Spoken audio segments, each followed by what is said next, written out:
Greetings and welcome to my channel. I'm Marissa, and I started this channel to introduce you to short pieces that are in the public domain from my favorite genres, and hopefully yours as well. I'm always on the lookout for books and stories and sometimes poems that are scary, magical, mystical, or just plain weird, and sometimes a combination of those things. And when I use the word weird, I mean it in the best possible way. As for the public domain, I like to wander in it, if you will, not only because it includes a multitude of works that are easily accessible and can generally be used and shared without having to obtain permission because their copyrights have expired, but also because much of what we love to read, watch, and listen to today is influenced both directly and indirectly by works in the public domain. And whether you're a creator, a fan, or both, the public domain is a fantastic resource for research, entertainment, and inspiration. And it's constantly growing. On January 1st of each year, a whole slew of works enters the public domain for the first time. I'm looking forward to going into a bit more detail on that process as we get closer to that date. But for now, it's time to read a story. This is another one that jumped out at me while I was searching through old issues of Weird Tales magazine. It's called The Closing Hand and was written by Farnsworth Wright, who was actually the editor of Weird Tales from 1924 to 1940. According to the H.P. Lovecraft Wiki, this period is actually considered the golden age of Weird Tales, when stories by Lovecraft, Clark Ashton Smith, and Robert E. Howard were regularly featured in its pages. Although apparently, Wright's relationship with all three writers was shaky, and he rejected several major works by them. Gotta love a little bit of writer drama. The Closing Hand appeared in the March 1923 issue of Weird Tales, which is before Wright served as editor, although he was working for the magazine as chief manuscript reader at the time. And I'm going to leave links to the article on Wright and to the story in the description in case you'd like to follow along. The Closing Hand, and the copy from Project Gutenberg that I'm reading from on my tablet has a powerful short story underneath it. Solitary and forbidding, the house stared spectre-like through scraggly trees that seemed to shrink from its touch. The green moss of decay lay on its dank roofs, and the windows, set in deep cavities, peered blindly at the world as if through eyeless sockets. So forbidding was its aspect that boys, on approaching its cheerless gables, stopped their whistling and passed on the opposite side of the street. Across the fields, a few huddled cottages gazed through the falling rain, as if wondering what family could be so bold as to take up its abode within the gloomy walls of that old mansion, whose carpetless floors for 2 years had not felt the tread of human feet. In an attic room of the house, two sisters lay in bed, but not asleep. The younger sister cringed under the dread inspired by the bleak place. The elder laughed at her childish fears, but the younger felt the spell of the old building and was afraid. I suppose there is really nothing to frighten me in this dreary old house, she admitted without conviction in her voice. But the very feel of the place is horrible. Mother shouldn't have left us alone in this gruesome place. Stupid, her sister scolded. With all the silverware downstairs, somebody has to be here for fear of burglars. Oh, don't talk about burglars, pleaded the younger girl. I am afraid. I keep imagining I hear ghostly footsteps. Her sister laughed. Go to sleep, Goosey, she said. Haunted houses are nothing but superstition. They exist only in imagination. Why has nobody lived here for 2 years then? They tell me that for 5 years, every family moved out after being here just a short time. The whole atmosphere of the house is ghastly. And I can't forget how the older Berkheim girl was found stabbed to death in her bed, and nobody ever knew how it happened. Why, she may have been murdered in this very room. Go to sleep and don't scare yourself with such silly talk. Mother will be with us tomorrow night, and Dad will be back next day. Now go to sleep.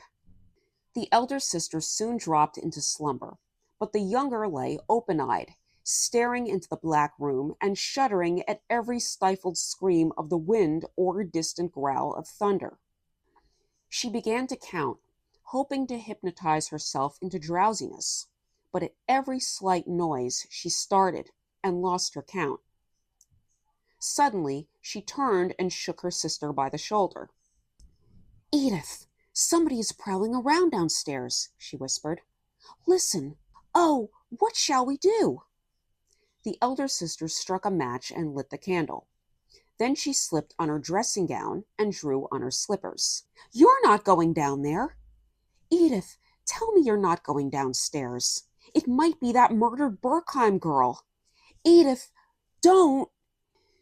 Edith shot a glance of withering scorn at her sister, who lay on the bed with blanched face and wide, terrified eyes.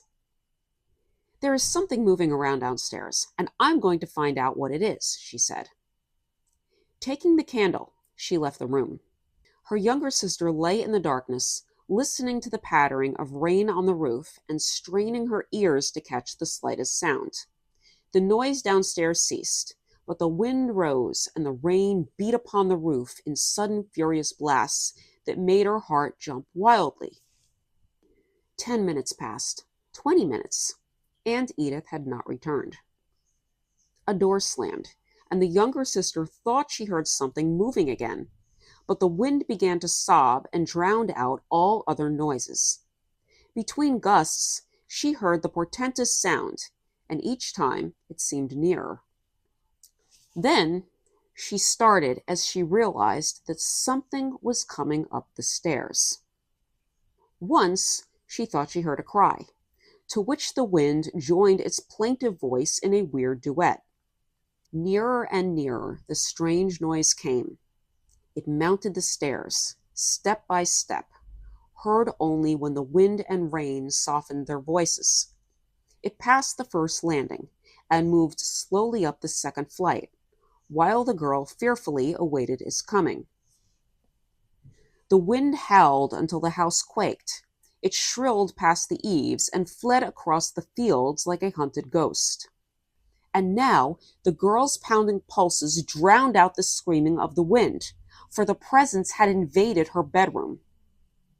She cowered under the covers, a cold perspiration chilling her body until her teeth chattered. Her imagination conjured up frightful things: a disembodied spirit come to destroy her, a corpse from the grave, gibbering in terror because it could not tear the cerements from its face, the murdered Berkheim girl with the knife still sheathed in her heart, or some escaped beast, licking its lips in greedy anticipation of the feast her tremulous body would provide. Or was it a murderer who, having killed her sister, was now bent on completing his bloody work? A flash of lightning split the sky, and the thunder bellowed its terrifying warning. The girl threw back the bedclothes and shrank to the wall, her eyes starting from their sockets, fearful lest another flash reveal some sight too ghastly to contemplate. Slowly the being dragged itself across the floor, lifted itself onto the bed, and uttered a choking sound of agony. The girl sat petrified. Then, timorously, she extended a shaky hand, but quickly withdrew it in dread of some hideous contact. Again, she thrust her trembling hand into the gloom, farther, farther, until it touched something shaggy and wet. A clammy hand closed over hers, and she started to her feet with a horrified scream. The icy hand tightened with a sickening tremor and dragged her down. Then her tortured senses gave way, and she fell back unconscious upon the bed. When she awoke, it was day. Beside her, on the bed, lay the bleeding body of her sister, Edith, stabbed in the breast by the burglar she had tried to frighten away. The younger girl was clutching the clotted wisps of hair that had fallen across the breast of her sister, whose cold hand had closed over hers in the last convulsive shudder of death. The end. Once again, that was The Closing Hand by Farnsworth Wright, which appeared in Volume 1, Number 1 of Weird Tales magazine in March 1923 and is in the public domain. I hope you enjoyed it. In fact, feel free to leave me a comment or let me know what you think. And if you'd like to hear more stories like this, I'm definitely going to be looking for more. So please feel free to hit the subscribe button so you can receive a notification the next time I post. And until next time, thanks for spending some of your time with me today. I'll catch you later.